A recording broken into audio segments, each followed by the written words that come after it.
इस ट्यूटोरियल में आज हम देखने वाले हैं एक्सेल में मल्टीपल शीट वीलुकअप का प्रयोग कैसे करते हैं। वीलुकअप रिलेटेड ऑलरेडी हमने 4 वीडियो अपलोड किए। अगर अभी तक आपने नहीं देखी है तो उसे ज़रूर देखें, जिससे आपको आइडिया आ जाएगा कि एक्सेल में वीलुकअप का प्रयोग कैसे करते हैं। ठीक है, मल्टीपल शीट वीलुकअप का प्रयोग एक्सेल में करने के लिए हमें इनडायरेक्ट फंक्शन का भी यूज़ करना होगा। ठीक है, तो चलिए दोस्तों शुरू करते हैं multiple sheet VLOOKUP with indirect function. सबसे पहले हम लोग देखते हैं एक्सेल में इनडायरेक्ट फंक्शन का यूज़ क्या है। ठीक है, उसे किस तरह से यूज़ करते हैं।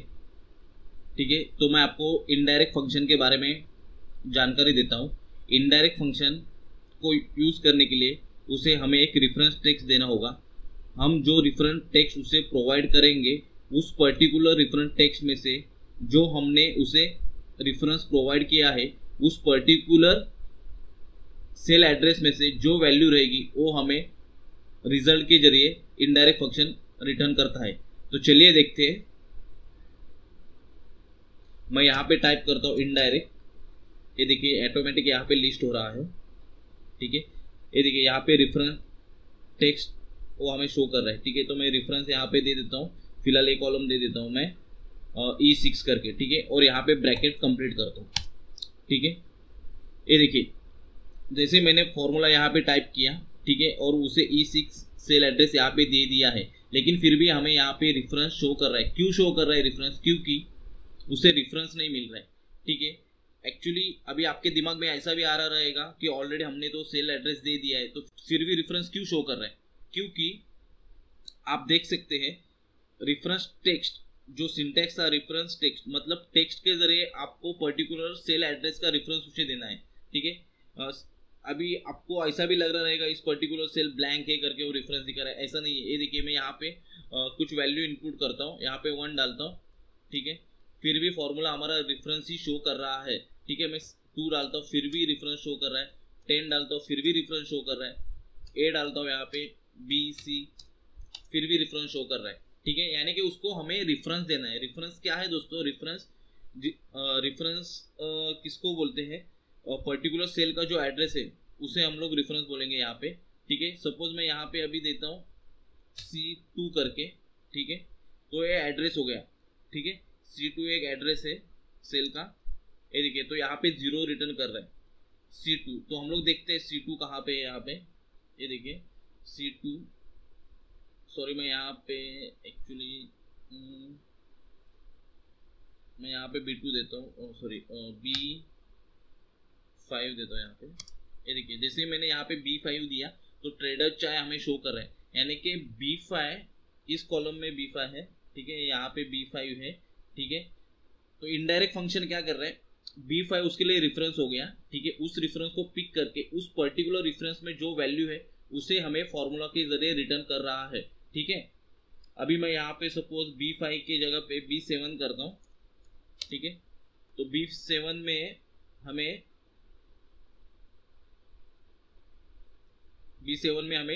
ट्रेडर्स काजून सीजनिंग करके कुछ रिटर्न कर रहा है वो।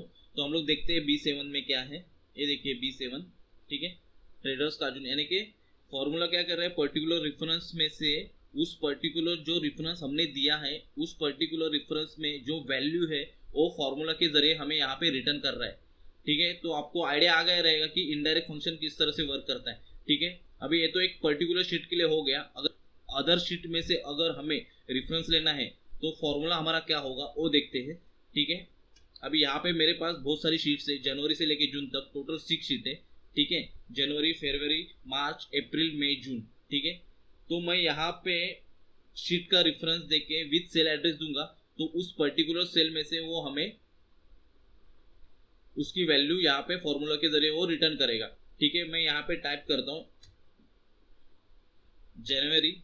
ठीक है, यहाँ पे सेल का एड्रेस का रेफरेंस देने के लिए मैं एक्सक्लेमेटरी मार्क लगाऊंगा। ठीक है, और यहाँ पे देता हूँ मैं B10 देता हूँ मैं, सॉरी B11 देता हूँ।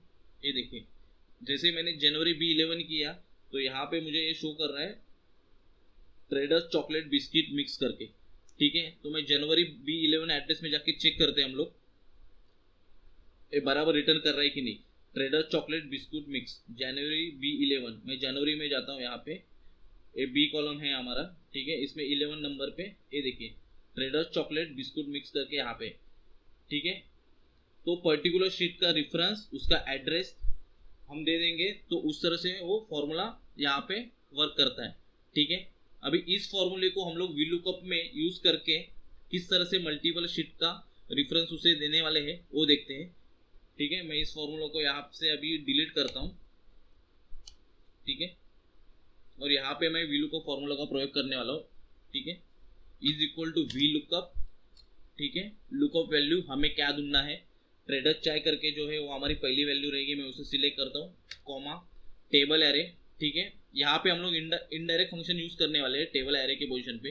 फिलहाल मैं आपको जनवरी शीट सिलेक्ट करके बी से लेके ई तक सिलेक्ट करता हूँ।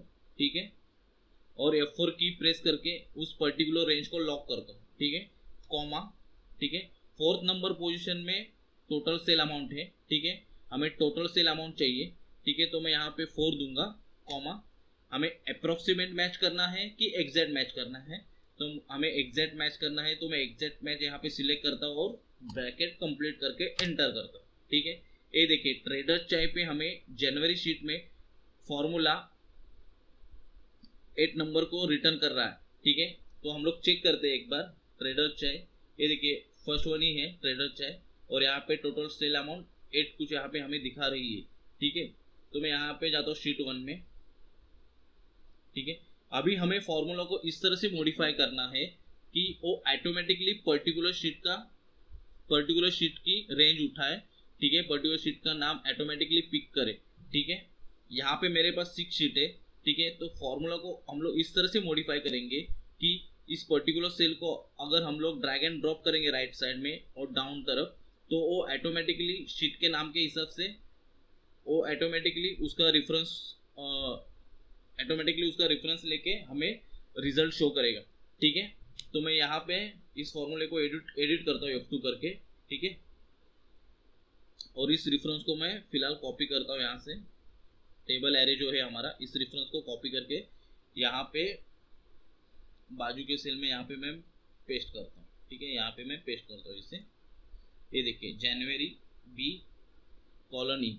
ठीक है, अभी यहाँ पे हमें इनडायरेक्ट फंक्शन यूज करना है, तो मैं फिर से फॉर्मूला को एडिट करता हूँ और इस रेफरेंस के जगह पे इनडायरेक्ट फंक्शन यूज करता हूँ। ठीक है, इनडायरेक्ट। ठीक है, रेफरेंस टेक्स्ट फिलहाल ये K6 करके रेफरेंस है जो हमने कॉपी किया था, उसे मैं सिलेक्ट करके ब्रैकेट कंप्लीट करता हूँ और एंटर करता हूँ। ठीक है, तो ये यहाँ पे यानी कि फॉर्मूला बराबर हमारा अप्लाई हुआ है। ठीक है, रेफरेंस चेंज नहीं हुआ, 8 नंबर जो पहले हमें शो कर रहा था वही नंबर यहाँ पे शो कर रहा है। ठीक है, अभी मैं जो यहाँ पे K6 का जो रेफरेंस दिया हुआ है इसे मैं एडिट करके जनवरी के जगह पे यहाँ पे फेब टाइप करता हूँ, FEB फेब। ठीक है, और एंटर करता हूँ। ठीक है, जैसे ही मैंने फेब टाइप किया तो यहाँ पे देखिए वैल्यू ऑटोमेटिकली 6 हो गई। तो जाके फेब में देखते हैं ट्रेडर चाय पे 6 है क्या। ये देखिए आप देख सकते हैं यहाँ पे 6 हमें शो कर रहा है, यानी कि वो पर्टिकुलर रेफरेंस शीट का रेफरेंस पिक करके पर्टिकुलर कॉलम में से वैल्यू हमें रिटर्न कर रहा है। ठीक है, इस फॉर्मूले को इस तरह से मॉडिफाई करेंगे कि वो पर्टिकुलर शीट का रेफरेंस जनवरी से लेके जून तक ऑटोमेटिकली पिक करे। ठीक है, मैं फिर से यहाँ पे F2 करके फॉर्मूला को एडिट करता हूँ। ठीक है, और यहाँ पे हमें रेफरेंस बनाना है। आप यहाँ पे इस टेबल में देख सकते हैं कि यहाँ पे जो हमारी हेडर है वो same as it is sheet के नाम की तरह ही है। जो शीट का हमारा नाम है सेम उसी तरह हमारा हेडर्स भी है, तो इस हेडर्स का मैं यहाँ पे यूज करूंगा। ठीक है, मैं यहाँ पे जनवरी सिलेक्ट करता हूँ C4 करके। ठीक है, और यहाँ पे एंड ऑपरेटर का यूज करके मैं इसे कॉन्कार्डिनेट करने वाला हूँ ताकि हमारा रेफरेंस हमें मिल जाए। ठीक है, C4 एंड इसके बाद हमें एक्सक्लेमेटरी मार्क देना है, तो मैं डबल कोट्स का यूज करके यहाँ पे एक्सक्लेमेटरी मार्क, और हमारी रेंज रहेगी $B कॉलन फिर से $E और यहाँ पे डबल कोट्स कंप्लीट। ठीक है, और यहाँ पे मैं अभी एंटर करता हूँ। सॉरी, यहाँ पे मैंने ब्रैकेट कंप्लीट नहीं किया, तो हमें यहाँ पे ब्रैकेट कंप्लीट करना है और यहाँ पे मैं एंटर करता हूँ। ये देखिए यहाँ पे 8 आ गया। ठीक है, अभी मैं इसे यहाँ पे राइट साइड में ड्रैग एंड ड्रॉप करता हूँ तो यहाँ पे एन आ रहा है, क्योंकि हम लोगों ने यहाँ पे रेंज फिक्स नहीं की है दोस्तों। तो रेंज को हमें कुछ लॉक करना होगा। कुछ जगह पे हमें रो लेवल इंक्रीमेंट करनी है और कुछ जगह पे हमें कॉलम लेवल पे इंक्रीमेंट करनी है। ठीक है, तो मैं फिर से फॉर्मूला को एडिट करता हूँ यहाँ पे। ठीक है, यहाँ पे एडिट करके C4 हमें कॉलम लेवल पे इंक्रीमेंट चाहिए, तो मैं C और 4 के बीच में डॉलर साइन दे दूंगा। ठीक है, और VLOOKUP में यहाँ पे मुझे रो लेवल पे इंक्रीमेंट चाहिए, तो मैं यहाँ पे स्टार्ट पोजीशन में B के स्टार्ट पोजीशन में डॉलर साइन दे दूंगा और यहाँ पे एंटर करूंगा। ठीक है, अभी मैं इसे ड्रैग एंड ड्रॉप करता हूँ राइट साइड में। ये देखिए यहाँ पे ऑटोमेटिकली उसने 6, 79, 59, 48, 70। ठीक है, और इसे मैं नीचे की तरफ, एक मिनट, यहाँ पे नीचे ड्रैग एंड ड्रॉप करने से पहले हम लोग देखते हैं ट्रेडर चार्ट की जो वैल्यू दिखा रहा है जनवरी, फरवरी, मार्च, अप्रैल, मई, जून में, वो सही है कि नहीं। ठीक है, तो जनवरी में 8, 6, 79, 59, 48, 70। तो यहाँ पे हम जाके देख सकते हैं जनवरी में 8 है। ठीक है, फरवरी में भी 6 है, बाद में क्या है, और 79, 59, 40, मार्च में 79 है, अप्रैल में 59 है, ये देखिए, और मई में 48 है, और जून में 70। मई में 48 और जून में 70। ठीक है, यानी कि सही हमारा फॉर्मूला एकदम परफेक्टली वर्क कर रहा है। ठीक है, अभी मैं इसे सिलेक्ट करता हूँ। ठीक है, नीचे की तरफ ड्रैग एंड ड्रॉप करता हूँ। आप इसे कॉपी पेस्ट भी कर सकते हैं, ड्रैग एंड ड्रॉप कर सकते हैं, या कंट्रोल D करके नीचे फिल कर सकते हैं। ठीक है, ये देखिए, तो इस तरह से इनडायरेक्ट फंक्शन यूज करके पर्टिकुलर शीट का, पर्टिकुलर सेल एड्रेस का हम लोग रेफरेंस देके उसे ऑटोमेट कर सकते हैं फॉर्मूला को। ठीक है, और यहाँ पे लास्ट कॉलम में मैं यहाँ पे टाइप करूंगा इज इक्वल टू सम। ठीक है, और इसे जनवरी तक इसे सिलेक्ट करके ब्रैकेट कंप्लीट, एंटर। ये देखिए इस तरीके से। ठीक है, तो दोस्तों आपको आइडिया आ गया रहेगा कि इनडायरेक्ट फंक्शन किस तरह से काम करता है। ठीक है, एक बार मैं फिर से आपको यहाँ पे जो कॉन्कार्डिनेट किया है वो किस तरह से कॉन्कार्डिनेट किया है वो दिखाता हूँ। मैं इसे कॉपी करता हूँ, इसे कॉपी करके मैं यहाँ पे नीचे पेस्ट करता हूँ, यहाँ पे। ठीक है, एक मिनट, इसे यहाँ पे पेस्ट करता हूँ। ठीक है, इसे बोल्ड करता हूँ, 16। ठीक है, और यहाँ पे मैं यहाँ पे इसे इज इक्वल टू लगा रहा हूँ। ठीक है, ये देखिए, तो ऑटोमेटिकली जो हम लोग फॉर्मूला में, VLOOKUP फॉर्मूला में टेबल की रेंज जो सिलेक्ट करते हैं, ठीक है, वो यहाँ पे हमें शो कर रही है। जैसे मैं इसे ड्रैग एंड ड्रॉप करूंगा ये साइड में, ये देखिए यहाँ पे फेब की रेफरेंस आ रही है, मार्च की रेफरेंस आ रही है, अप्रैल की रेफरेंस आ रही है, मई की रेफरेंस आ रही है, और यहाँ पे जून की रेफरेंस आ रही है। तो आज की ट्यूटोरियल दोस्तों यहीं पे समाप्त होती है। अगर हमारी वीडियो आपको अच्छी लगी है तो ज़रूर लाइक करें।